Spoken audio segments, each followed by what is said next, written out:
요즘 우리나라의 현실은 일거리가 없는 것이 아니라 일꾼이 부족하다고 합니다. 일은 있는데 일꾼이 부족하다 보니까 일은 해야 되고, 그래서 외국에서 많은 분들이 들어와서 일을 하고 있습니다. 공장에도 외국인들이 일하고 계십니다. 농촌에도 가보면 외국인들이 없으면 농사를 못 짓는다고 합니다. 바다에도 가보면 외국에서 오신 분들이 일하고 있습니다. 병원에 간병하는 분들도 보니까 대부분 다 외국에서 오신 분들이에요. 식당에 가서 보아도 외국에서 오신 분들이 일하는 경우가 적지 않죠. 외국에서 오신 분들이 험한 일을 하고 있는 경우는 우리가 어렵지 않게 여러분들도 보셨으리라고 생각합니다. 이제 우리나라는 넉넉한 나라가 되어서 힘들고 험한 일은 잘 안 하려고 하기 때문에 그렇습니다. 그럼에도 불구하고 우리는 불평하고 불만이 너무 많은 게 아닌가 하는 생각도 하게 됩니다. 쉽게 그리고 편안하게 일하고 많이 받고 싶은 것은 누구나 다 당연한 것입니다. 그렇다고 해서 모두가 다 그럴 수는 없습니다. 나라 경제 이야기만 나오면 우리나라가 이미 다 망한 것처럼, 그리고 곧 금방 다 완전히 망할 것처럼 말하는 그런 정치인들이나 보도들이 적지 않습니다. 이게 하루 이틀 된 건 아닙니다. 계속해서 좋게 얘기해 본 적이, 좋게 얘기하는 걸 들어본 일이 있습니까? 없습니다. 다른 나라는 우리나라를 부러워하는데 우리나라 사람들은 그 말만 들으면 금방 망할 것 같아요. 이미 다 망한 것 같아요. 그런데 어떠세요? 망한 것 같아요? 그렇게 느끼세요? 망했다고? 아니에요. 안 망했어요. 앞으로 망할까요? 안 망해. 망할 수 없어요. 왜냐하면 하나님께서 함께 계시니까 여기까지 온 것도 하나님의 도우심으로 된 거예요. 근데 망해요? 안 망해요. 하나님이 망하도록 두지 않으시리라고 믿습니다. 참 안타까운 일이죠. 좀 좋게 얘기하면 안 되겠어요? 좋은 쪽으로 얘기하면 좋을 텐데 뭐 금방 다 망한 것 같아. 그래서 그런 뉴스나 이런 걸 보면 가슴이 떨려. 다 망했구나. 우리나라 곧 망해버리겠구나. 큰일 났구나. 이런 마음만 드는데 이게 하루 이틀 그런 게 아니에요.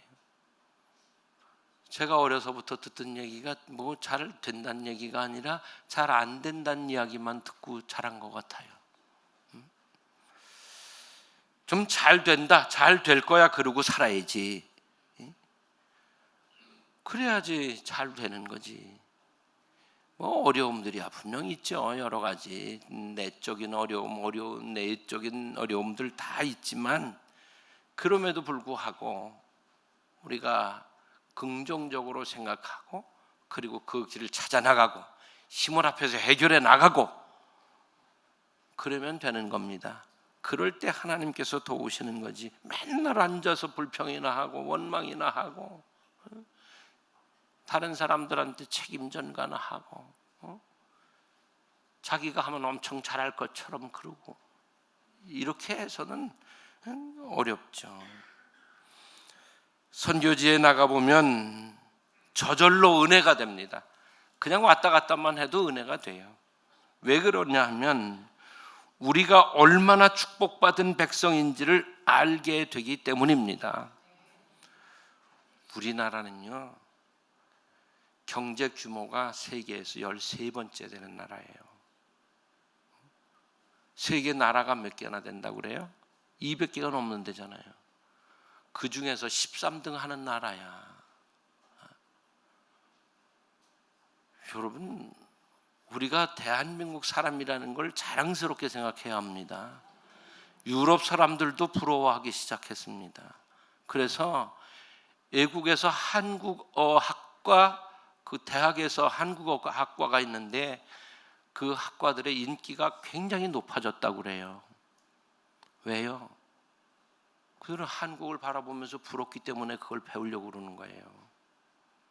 우리가 그런 존재예요. 그래서 우리가 그렇게 기죽을 필요 없고요. 그렇게 비관할 필요 없고요. 괜찮습니다. 너무 불안에 떨 필요 없어요.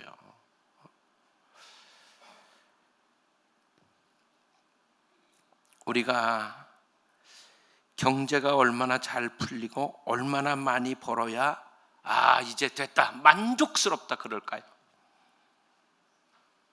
어떠세요? 얼만큼 벌면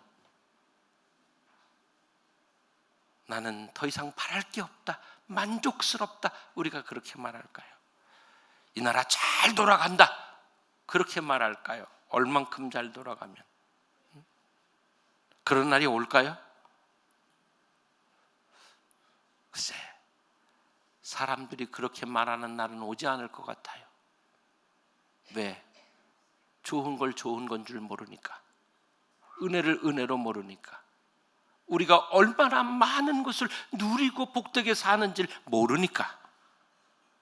그러니까 아무리 잘 돼도, 아무리 많이 벌어도 감사할 줄도 모르고, 그걸 누릴 줄도 모르고, 그게 얼마나 복된 삶인지도 모를 수 있습니다. 그래서 그럴 거예요. 우리는 이미 현재로도 감사해야 합니다. 왜냐하면 은혜와 축복 아래 살고 있거든요. 지금 정말 은혜와 축복 아래 살고 있는 거예요. 우리가 누리는 것에 대해서 자족하기를 배우고 감사하면서 살아갈 때에 우리 민족은 더 큰 축복으로 나가게 될 줄로 믿습니다. 빌립보서 4장 11절 말씀을 같이 읽으시겠습니다. 내가 궁핍함으로 말하는 것이 아니니라. 어떠한 형편에든지 나는 자족하기를 배웠노니. 아멘. 사도 바울의 고백이에요. 사도 바울이 뭐라고 그래요? 자족하기를 배웠대요. 자기 있는 것으로 만족하게 사는 걸 배웠다는 거예요. 어떤 형편에 있든지, 부하든지 가난하든지 어떤 형편에 있든지 그것 있는 것으로 감사하고 그것으로 만족해 하는 것을 배웠다고 말씀하고 있어요. 우리들도 그래야 하지 않을까요? 그래야죠. 있는 것 감사할 줄 알고, 있는 것 갖고 누리고 행복해 할 줄 알고, 그렇게 되시기를 주님의 이름으로 축복합니다. 디모데전서 6장 6절에 기록된 말씀을 우리 같이 읽으시겠습니다. 그러나 자족하는 마음이 있으면 경건은 큰 이익이 되느니라. 아멘. 자족하는 마음이 없으면 경건 생활 한다고 하는 게 우리에게 아무 유익도 안 된다는 거예요. 자족할 줄 모르면 뭘 하겠습니까? 불평하죠. 불만 속에 살게 되죠. 그런 누군가는 원망하면서 사는 거예요. 이러니 경건 생활 한다는 게 무슨 의미가 있냐? 아무 유익도 안 된다는 거예요. 기도한다고 앉아서 기도하면 뭘 하겠습니까? 원망하고 억울함만 토해놓을 것 아닙니까? 우리가 그래서 우리가 자족하는 마음을 배워야 경건 생활 그 자체 또한 우리에게 이익이 되는 겁니다. 여러분, 자족할 줄 아셔야 됩니다. 그렇다고 안주하고 안일하게 살라는 말씀이 아니에요. 우리에게 주어진 것 그것만 가지고도 우리가 얼마나 감사할 게 많고 누릴 게 얼마나 많고 지금 누리고 살고 있냐고요. 그러니까 우리가 그렇게 자족함을 배울 때에 그때 우리의 경건 생활 또한 감사로 이어지고 더 큰 축복으로 나가게 될 줄로 믿습니다. 그럼 우리를 향하신 하나님의 마음은 어떠실까요? 주님이 포도원의 일꾼들에 대한 비유로 오늘 본문에서 말씀하시고 있는데 포도원 주인이 아침 일찍 장터에 나가서 일꾼들을 만나서 하루에 한 데나리온씩 주겠다고 약속을 하고 그 포도원에 일하게 합니다. 보통 이스라엘은 6시부터 6시까지 일을 한답니다. 해 뜨면 일하고 해 지면 멈추는데 그게 12시간이래요. 근데 아침 일찍 장터에 나가서 일꾼들 들여보냈잖아요. 그러고 나서 제3시, 우리 시간으로 말하면 9시예요. 9시에 또 다시 장터에 나가서 일꾼들을 들여보냅니다. 그리고는 제6시에 또 제9시에 12시에 3시에 또 장터에 나가서 거기 서 있는 사람들을 포도원에 들여보냅니다. 그리고는 제11시, 즉 우리 시간으로 말하면 오후 5시입니다. 그러면 몇 시간 동안 일할 수 있을까요? 1시간 일할 수 있죠. 이 오후 5시에 또 다시 장터에 나가보니까 서 있는 사람들이 있습니다. 그래서 그 사람들을 다시 또 포도원에 들여보냅니다. 5번을 왔다 갔다 하는 거예요.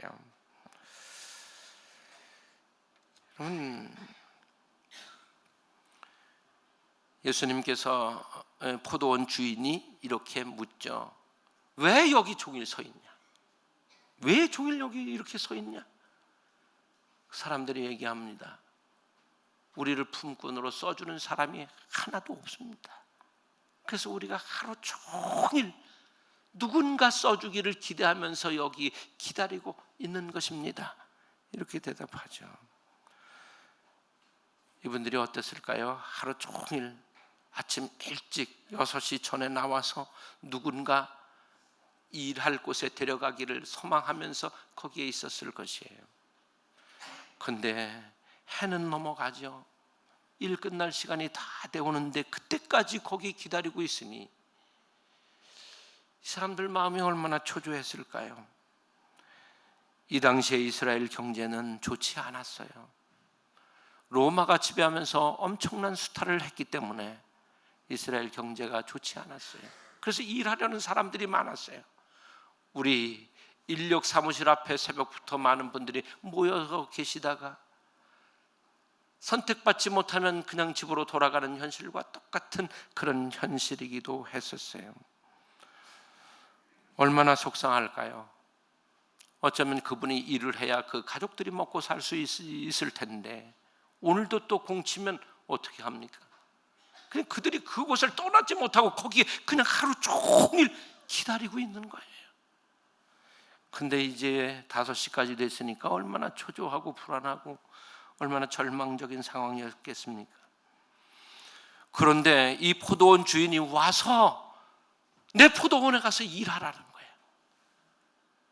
얼마나 기쁘고 감사했을까요? 시급이라도 받으면 얼마나 좋겠어요. 정말 감사했을 것 같아요. 이 포도원 주인 어떤 사람이었을까요? 오늘 성경을 통해서 보니까 포도원 주인은 포도원의 일꾼이 필요한 사람이에요. 그 일꾼을 구하러 계속 5번씩이나 왔다 갔다 하잖아요. 그리고 두 번째는 보니까 약속을 잘 지키는 사람이에요. 일 시키고 한 데나리온씩 주겠다고 약속했는데 여기 뒤에 성경 우리가 본문의 뒷부분을 보면 한 데나리온씩 줘요. 약속을 지키는 그런 사람이에요. 그러나 우리가 오늘 이 본문을 자세히 들여다보면 다른 교훈을 찾을 수 있는데 이 교훈은 뭐냐 하면 이 포도원 주인은 일꾼이 필요한 게 아니에요. 정말 일꾼이 필요했다면 아침 일찍 다 데려갔으면 되는 거예요. 근데 5번씩이나 왔다 갔다 하면서 기다리는 사람 또 뽑고 기다리는 사람 또 뽑고 기다리는 사람 또 뽑고 기다리는 사람 또 데려오고 이렇게 하고 있습니다. 이건 뭘 얘기하는 거예요? 이 사람이 정말 포도원에 일꾼이 필요하다면 한꺼번에 다 데려왔으면 되는 건데 이 포도원 주인은 일꾼이 필요한 게 아니라 정말 간절한 사람들을 골라서 자기의 포도원에 데려와 일시키고 그들에게 품삯을 주는 게 목적이었어요. 그래서 5번씩이나 왔다 갔다 하고 1시간밖에 못할 사람도 데려다가 일시키고 똑같이 한 데나리온을 준 거예요. 1시간 일했으면 1시간 일한 것만 주면 되잖아요. 근데 이 포도원 주인은 일 시키는 게 목적이 아니라 이 간절함을 가진, 이 고통을 가진 사람들에게 품값을 주어서 살게 하려는 것이 목적이었던 것이에요.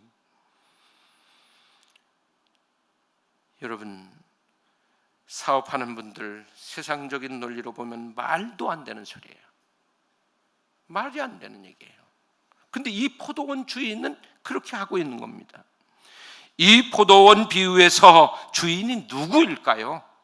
바로 우리들의 하나님 아버지이십니다. 이 하나님은 어떤 하나님이냐? 긍휼을 베푸시는 하나님이십니다. 에베소서 2장 4절에 기록된 말씀을 같이 읽으시겠습니다. 긍휼이 풍성하신 하나님이 우리를 사랑하신 그 큰 사랑을 인하여, 아멘. 하나님은 어떤 하나님이시라고요? 긍휼이 풍성하신 하나님이다 그랬어요. 그 긍휼이 풍성하신 하나님이 우리를 사랑하신 그 큰 사랑을 인하여 우리가 제사함도 받고 구원도 받고 축복도 받게 된 겁니다. 긍휼히 여기시는 하나님, 우리를 불쌍히 여기시는 하나님이라는 거예요. 하루 종일 일거리를 찾고 누군가 써주기를 기다리고 있는 그 사람들을 불쌍히 여기시는 하나님, 그분이 우리들의 하나님이시고, 미련하고 어리석은 우리들을 사랑하시는 그 하나님, 부족한 능력임에도 불구하고 우리를 사용하시는 그 하나님, 죄 가운데 방황하고 있을지라도 우리를 불쌍히 여기시는 그 하나님, 바로 긍휼이 풍성하신 하나님이 우리들의 하나님이심을 믿게 되시기를 바랍니다. 그러면 야고보서 2장 13절의 말씀을 보겠습니다. 긍휼을 행하지 아니하는 자에게는 긍휼 없는 심판이 있으리라. 긍휼은 심판을 이기고 자랑하느니라. 아멘. 우리 마음속에도 사람을 긍휼히 여기는 마음이 있어야 합니다. 여러분, 가정에서도 가족끼리 서로 긍휼히 여기시기 바랍니다. 서로 불쌍히 여겨야 살 수 있어요. 서로 불쌍히 여기면 살 수 있는데, 그게 긍휼히 여기는 마음이고 그게 주님의 마음입니다. 주님의 마음 가지고 살면 왜 못 살겠어요? 주님의 마음 가지고 살아야지. 오늘 저기 말씀을 보세요. 긍휼을 행하지 아니하는 자는 긍휼 없는 심판이 있으리라. 우리가 긍휼히 여기는 마음 갖고 살지 않으면 하나님이 우리를 심판하실 때 자비가 없다는 거예요. 용서 없다는 거예요. 여러분, 우리가 우리 마음속에 긍휼을 담고 사람을 대할 때 긍휼히 여기고 살아야 합니다. 그래야 우리가 하나님 앞에서 긍휼히 여김을 받을 수 있기 때문입니다. 우리가 사람을 긍휼히 여기지 않고 살면 하나님이 절대 우리를 용서도 하지 않으시는 거예요. 긍휼히 여기질 않으신다는 거예요. 이거 어떻게 감당하겠습니까? 그래서 긍휼은 심판을 이기고 자랑하느니라, 이렇게 말씀하셨어요. 우리가 긍휼히 여기고 살면 심판을 이긴다는 거예요. 그 심판날에 승리자가 된다는 뜻이에요. 왜? 하나님이 우리를 너그럽게 심판하시기 때문에 그렇게 되는 겁니다. 우리 누군가를 긍휼히 여기고 살아야 합니다. 서로 긍휼히 여기고 살아야 합니다. 서로 불쌍히 여기고 살아야 합니다. 이게 주님의 마음이고 포도원 주인의 마음이에요. 마태복음 23장 23절 말씀을 같이 읽으시겠습니다. 화 있을진저 애식하는 서기관들아, 바리새인들이여, 너희가 박하와 회향과 근처의 11조는 들이되 율법에 더 중한 바 정의와 긍휼과 믿음은 버렸도다. 그러나 이것도 행하고 저것도 버리지 말아야 할지니라. 아멘. 예수님께서 바리새인들과 서기관들을 책망하실 때 주신 말씀인데요, 이 서기관들 바리새인들은요 정말 잘하는 게 있었어요. 그게 뭐냐 하면 11조를 드리는데 품목별로 다 분리해서 하나하나 완벽하게 11조를 드리는 사람들이에요. 그리고 저 사람들 하루에 3번씩 기도하죠. 그 다음에 금식하며 기도하죠. 나무랄 데가 하나도 없는 사람들이에요. 철저한 사람들이에요. 우리는요 저 바리새인들이나 서기관들처럼 저렇게 철저하게 하지 못해요. 그런데 주님이 그들을 책망하셨어요. 왜냐하면 그것보다 더 중요한 게 있다는 거예요. 더 중한 바 정의와 긍휼과 믿음은 버렸도다 그랬어요. 버린 것 중에 뭐가 들어있냐면 긍휼히 여기는 마음이, 이걸 버렸다는 거예요. 긍휼히 여기는 마음이 11조보다 더 중요하다는 거예요. 금식하며 기도하는 것보다 더 중요하다는 거예요. 예수님이 바리새인들을 책망한 내용이에요. 이것도 행하고 저것도 해라. 11조도 하고, 저기 바다와 해안과 근처의 11조 그거 하고, 그리고 정말 중요한 게 있다. 그건 뭐냐? 정의를 위해서 사는 것과 긍휼히 여기는 것과 믿음이다. 이것도 해라. 이렇게 말씀하셨어요. 여러분, 우리 하나님께서는 11조보다 더 중요하게 생각하시는 게 사람을 불쌍히 여기고 사는 거예요. 그걸 더 중요하게 생각하신다고요. 아멘. 아멘. 그게 뭐예요? 세 계명이에요. 그래서 주님께서 그러시잖아요. 주 너의 하나님을 사랑하라. 내 이웃을 내 몸같이 사랑하라. 바로 그것이 긍휼히 여김이고요. 그것이 불쌍히 여김입니다. 포도원 주인이 품꾼을 불러 일시키고 품삯을 줄 때 어떤 마음으로 그렇게 했을까요? 기쁜 마음으로 했습니다. 일을 시키는 것이 목적이 아니었기 때문에 그래요. 일 시키는 게 목적이라면 돈이 아깝죠. 1시간 일 시키고 하루 품삯을 줬으니까요. 이거 말도 안 되는 얘기예요. 자, 로마서 12장 8절에 기록된 말씀을 같이 읽겠습니다. 혹 위로하는 자면 위로하는 일로, 구제하는 자는 성실함으로, 다스리는 자는 부지런함으로, 긍휼을 베푸는 자는 즐거움으로 할 것이니라. 아멘. 긍휼을 베풀 때 어떤 마음으로 하라? 즐거움으로, 기쁜 마음으로 하라는 거예요. 억지로 하지 말라는 거예요. 억지로 아니라는 거예요. 생색내고 자랑하지 말고, 무시하고 함부로 하지 말고, 기쁜 마음으로, 즐거운 마음으로 그렇게 하라고 말씀하시고 있어요. 여러분, 이럴 수 있잖아요. 당신 1시간밖에 오늘 일 안 했지? 근데 내가 오늘 당신한테 $1 주는 거야. 하루 품값 다 주는 거야. 고마워 안 고마워? 그럴 수 있어요. 그럴 수 있잖아요. 근데 지금 오늘 이 비유에 나온 걸 보면 포도원 주인이 그렇게 해요? 아니요. 아무것도 묻지 않았어요. $1데나리온 준다고 약속한 일도 없어요. 그냥 들어가 일해라. 그래 놓고 준 거예요. 그러니까 아침부터 왔던 사람들이 어때? 속이 뒤집어졌어. 아니, 1시간밖에 일 안 한 사람에게 $1데나리온, 우리는 더 주겠지. 아침부터 와서 더운 거 참고 막 일했는데 더 줄 거야, 더 줄 거야. 근데 받아보니까 어때? 똑같았어. 그러니까 이게 뭐냐고, 왜 불공평하냐 말이야. 아니, 언제 자기들에게 더 준다고 약속했나요? $1데나리온 준다고 약속했잖아요. 자기들은 약속한 거 받은 거예요. 여러분, 우리가 긍휼을 행할 때에 기쁜 마음으로, 감사하는 마음으로 하면 되는 거예요. 그래야지 뭘 생색내고 자랑하고 받는 사람 무시하면서 이렇게 하면 안 된다는 거예요.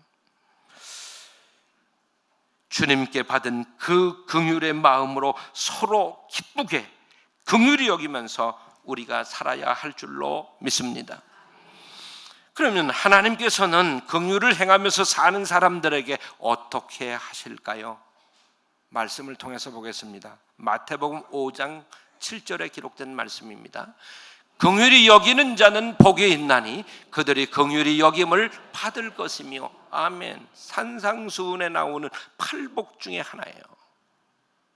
8개 복을 말씀하셨는데 그 8개 중에 하나가 뭐냐 하면 긍휼히 여기고 긍휼히 여김의 복을 받는 거예요. 긍휼히 여기는 자는 뭐가 있다? 복이 있다는 거예요. 여러분, 우리가 누군가를 긍휼히 여겨 행한 모든 것들은 하나님이 갚아주실 줄로 믿습니다. 왜? 하나님 그러셨잖아요. 긍휼히 여기는 자는 복이 있나니 그들이 긍휼히 여김을 받을 것이며. 우리가 긍휼히 여길 때에 하나님 우리를 긍휼히 여기시는 거예요. 아, 네가 긍휼히 여기느라고 손해를 보았구나. 하나님이 우리를 긍휼히 여기시고 우리에게 복을 주시는 거예요. 그래서 저렇게 말씀한 거예요. 긍휼히 여기는 자는 복이 있나니 그들이 긍휼히 여김을 받을 것이며 라고 말씀했어요. 여러분, 긍휼히 여기는 것이 복받고 사는 길입니다. 긍휼히 여겨야 돼. 사람을 불쌍히 여겨야지. 우리가 살아가면서 수많은 사람들을 만나잖아요. 거리에서도 만나고, 가정에서도 만나고, 교회에서도 만나고, 일터에서 만나고, 학교에서 만나면서 살잖아요. 우리들의 마음이 포도원 주인의 마음이 돼야 합니다. 그 마음이 주님의 마음이십니다. 포도원 주인은 하루 종일 누군가 불러주기를 기다리는 그 사람들을 불쌍히 여기셨어요. 그들의 입장을 잘 이해하셨어요.